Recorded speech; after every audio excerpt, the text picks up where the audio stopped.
Merci de nous accueillir en backstage ici à Central Shop dans les ateliers d'EcoProps. Est-ce que tu peux te présenter ou te représenter, vu qu'on t'a déjà vu dans le premier épisode, et parler un peu de ce que tu fais ici? Alors, je suis Virginie, je suis accessoiriste et je fais partie de l'atelier d'EcoProps qui comporte à peu près 10 cast members. Et nous faisons la réhabilitation des accessoires des deux parcs et du DV. Ok, et sur quoi vous travaillez du coup en ce moment? Alors en ce moment, on est en train de préparer la réhabilitation du Nautilus. En fait, on fait du cordage à l'année aussi. Donc en ce moment, il y a du cordage qui est en train de se faire. Et on est en train de travailler sur le piano de Market House Daily sur Main Street. Est-ce que tu peux nous montrer ça? Oui, volontiers. Voilà, je te présente Sylvie, qui est une spécialiste en cordage et qui est en train de faire une fenêtre qui va aller sur une plateforme qui va être en réhabilitation au niveau des bois. Et du coup, on va changer tous les filets qui sont autour des garde-corps. Et du coup, elle est en train de faire une épissure carrée et des surliures. Et après, elle va venir corder en fait tout le tour du filet pour faire une fenêtre. Et cette réhabilitation, vous la faites tous les combien à peu près? Ça tient à peu près 4-5 ans en fait, le cordage. C'est quel savoir-faire? Comment vous avez appris à faire ça? Est-ce qu'il y a une formation spéciale? Je pense que ça est passé de cast member en cast member. Il y a eu une transmission qui s'est faite en interne. Vous utilisez des matériaux spéciaux pour que ça dure dans le temps au niveau du cordage? C'est du polypropylène en fait, c'est pas du chanvre, c'est une matière synthétique. Parce que du chanvre, ça se dégraderait trop vite. Oui, je vais te présenter le travail d'Élodie. Elle est en train de travailler sur le Nautilus. Et nous avons ramené un casque de scaphandrier qui se trouve dans la salle des scaphandriers, dans le Nautilus. C'est impressionnant. Je pense qu'on ne voit pas des scaphandres tous les jours. Et du coup, elle est en train de travailler la patine. Elle a refait toute une base en fait.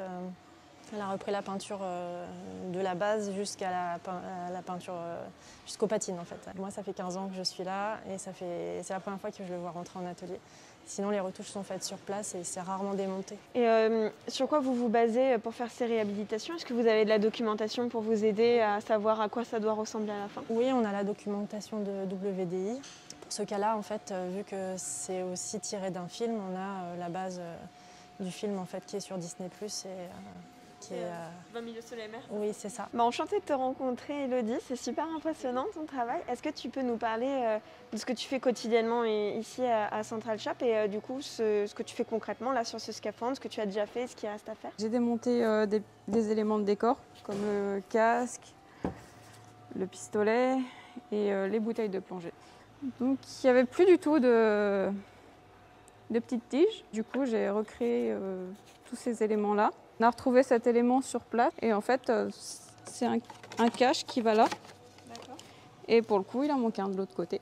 Je vais devoir fabriquer l'élément manquant. Merci beaucoup Élodie et Chloé, je vais t'emmener à Decolite. Comme ça, je vais te montrer le piano de Market House Daily et l'installation des vitraux par notre technicien Eric. Merci de nous accueillir ici, Eric. Est-ce que tu peux nous parler un peu de ton métier et de ce que tu fais ici à DecoProps Light? Alors, DecoProps et Decolite, c'est une même entité en fait. Nous, on s'occupe de tout ce qui est luminaire Témé. Là, actuellement, on est en train de refaire tous les luminaires du château. Et accessoirement, comme on est tous assez polyvalents, on s'occupe aussi de refaire les vitraux parce que dans certains luminaires, il y a des vitraux. Bon, là, c'est un cas un peu particulier puisqu'on a refait le piano. Donc là, je suis en inspection, je suis en train de regarder les verres qu'on va changer. La difficulté qu'on a parfois sur les vitraux, c'est de retrouver les verres d'origine. Alors là, je vois qu'il y a des verres qui sont cassés. Là, ça va être très compliqué de changer les verres. Donc on va faire des petites jonctions là, avec du plomb. Et puis en inspectant en fait, le vitrail, je m'aperçois que là, ils ont mis des morceaux de pierres semi-précieuses. En fait, on voit qu'il y a des morceaux d'agate qui ont été mis à l'intérieur en fait, du vitrail. Et on a beau avoir des fois 20 ans dans Disney, on en découvre encore. Et ça te prend combien de temps de checker ça, de refaire? J'imagine que ça dépend aussi de la quantité de réhabilitation qu'il y a à faire sur une... Alors aussi, parce que bon, on est quand même entre la réhabilitation en fait, de tout ce qui est luminaire du château plus les vitraux. La complexité, c'est ce qu'on disait tout de suite, c'est de retrouver en fait les bons verres. Moi j'ai en stock des verres qui datent de l'ouverture du parc, que je garde précieusement parce que en fait, effectivement, de temps en temps, on a des choses à restaurer. Et là, je me rends compte que ça va être quand même un casse-tête parce que ça va être un vrai pulse de réparer, de venir reprendre en fait toutes les petites fissures qui sont dessus. Alors parfois, il vaut mieux laisser des fissures. Finalement, c'est mieux que de vouloir tout démonter parce qu'on va faire ce qu'on appelle un repiquage. C'est-à-dire qu'on ne peut pas démonter l'ensemble du vitrail.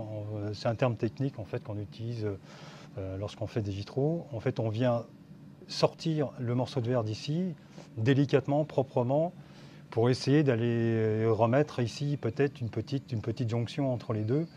Alors bien sûr que ça va dénaturer un petit peu en fait, la forme du vitrail, mais au moins on ne va pas changer le verre. Donc on va garder l'identité du verre, parce que vous avez des verres sur certains accessoires et certains objets qui sont d'époque. Donc en fait vous avez des verres qui datent dans les objets qui ont été chinés, 30 ans, mais il y en a d'autres aussi qui datent de 1850 ou 1900, qui ont été restaurés, enfin qu'il faut restaurer, et là c'est le cas en fait. Ça fait combien de temps que tu travailles ici? Ben, ça fait bientôt 20 ans passés. Qu'est-ce que vous faites du coup sur les lights du château? La complexité qu'on a sur les luminaires du château, c'est que pratiquement ils n'ont jamais été refaits, ou très peu, où il y a juste eu ce qu'on appelle des jus, en fait, des petites couleurs qui ont été mises dessus pour redonner de la couleur. Là, la complexité, c'est que les verres ont été collés au silicone, enfin bon, on ne peut plus démonter. Donc il faut trouver une solution facile pour le jour où justement il y a de la casse et pas se retrouver en fait après dans l'embarras en disant bah, le verre il est cassé, on ne peut pas le changer. Donc là on va faire des modifications dessus pour qu'on puisse effectivement accéder facilement au verre. Donc on part d'un luminaire qui est comme ça, qui est quand même dans un état plus que fatigué, pour arriver une fois à ce qui sont restaurés. Là les 3 qui sont restaurés, on voit les patines là, qui sont sur la table. On voit bien la différence. Et là, donc, automatiquement, on voit la différence dessus. Donc là, cela aussi, c'est pareil. La torche aussi vient d'être restaurée. Celui-là vient d'être restauré aussi. Donc c'est quand même, ça représente un travail qui est colossal. Et en termes de savoir-faire, vu que tu interviens sur tout ce qui est vitrail, est-ce que tu as reçu une formation particulière ou c'est vraiment un savoir-faire que vous transmettez ici de cast en cast? Moi, j'ai la chance d'être autodidacte. Je suis menuisier décorateur en fait à la base. Et de fil en aiguille, quand on est dans les métiers d'art, à partir du moment où on s'intéresse au métier du copain, automatiquement, on se dit tiens, il y a ça, il y a ça, il y a ça, et on croise les métiers. Et en fait, on s'aperçoit que dans les métiers d'art, il y a beaucoup de choses en fait, qui se croisent. Et je me rends compte en fait qu'en faisant parfois les vitraux, je me dis tiens, c'est dans l'ébénisterie, quand on fait du plaquage ou quand on fait des ajustements, on se dit tiens, il y a les mêmes choses. Et on retrouve les mêmes gestes parfois. Alors, ce n'est pas les mêmes outils, hein, bien entendu, mais on retrouve les mêmes gestes. Et c'est ça qui fait l'intérêt. Justement, on parlait tout à l'heure de polyvalence et aussi de tout ce qui était donc luminaire sur le parc. Par exemple, ça, c'est une création qu'on a faite qui est entière. En fait, on est parti d'une plaque de tôle, comme on a derrière. On est parti d'une plaque vierge et on a fabriqué entièrement ce luminaire-là, en fait, qu'on retrouve donc sur la gare de BTM. Donc, ce sont des lampes flash qui vont indiquer en fait que les trains vont démarrer. Donc là, on est parti, on a fait une création, on a fait un prototype. Donc ça, c'est le prototype. Et on a fait une série de 10 lampes. Donc on ne se contente pas forcément toujours de faire que de la maintenance. On a aussi une part de création, par exemple avec ce genre de lampe-là. Eh ben, merci beaucoup Eric de nous avoir montré tous ces petits métiers de l'ombre et tout ce souci du détail que vous faites tous les jours. Merci à toi. Eh ben, je vous remercie. Virginie, je crois donc il me semble que vous avez récupéré des props qui se trouvaient dans le restaurant L'Invention au Disneyland Hotel avant qu'ils partent en réhabilitation. Est-ce que tu peux nous montrer ça? Voici Chloé les props dont je t'ai parlé. Nous avons les accessoires dans ces 2 caisses. Il y en a beaucoup qui sont encore emballés et je t'en ai déballé un spécialement. C'est un aspirateur de 1910 et qui a été suspendu dans la salle de buffet d'Invention et qui va trouver sa place dans une des vitrines de Floraz. Un authentique. Du coup, il a été chiné à l'époque. Voilà, c'est un authentique, donc on va lui redonner on lui fait une petite beauté pour qu'il apparaisse comme un aspirateur neuf dans une boutique de Main Street. Et pourquoi Floraz? Parce qu'en fait, la vitrine qui se trouve à l'extrême droite vers Discovery Arcade, en fait, comporte des éléments d'électroménager de 1900-1910. Une place toute trouvée. Voilà, donc il va trouver sa place là-bas. Donc, en fait, il y a d'autres accessoires pour l'instant qui sont encore en réflexion avec WDI. On essaie de leur trouver un emplacement pour leur donner une seconde vie. Et si tu veux, quand on aura bien avancé sur le sujet avec WDI, tu seras la bienvenue pour qu'on te montre où ils vont aller. Merci beaucoup. Une nouvelle fois, tu nous avais déjà chaleureusement accueillis pour nous parler de ton métier à Mercato Zeli dans le premier épisode. Et merci, c'est toujours aussi passionnant de venir ici et d'entendre parler de vos métiers. Donc merci beaucoup. Merci à vous.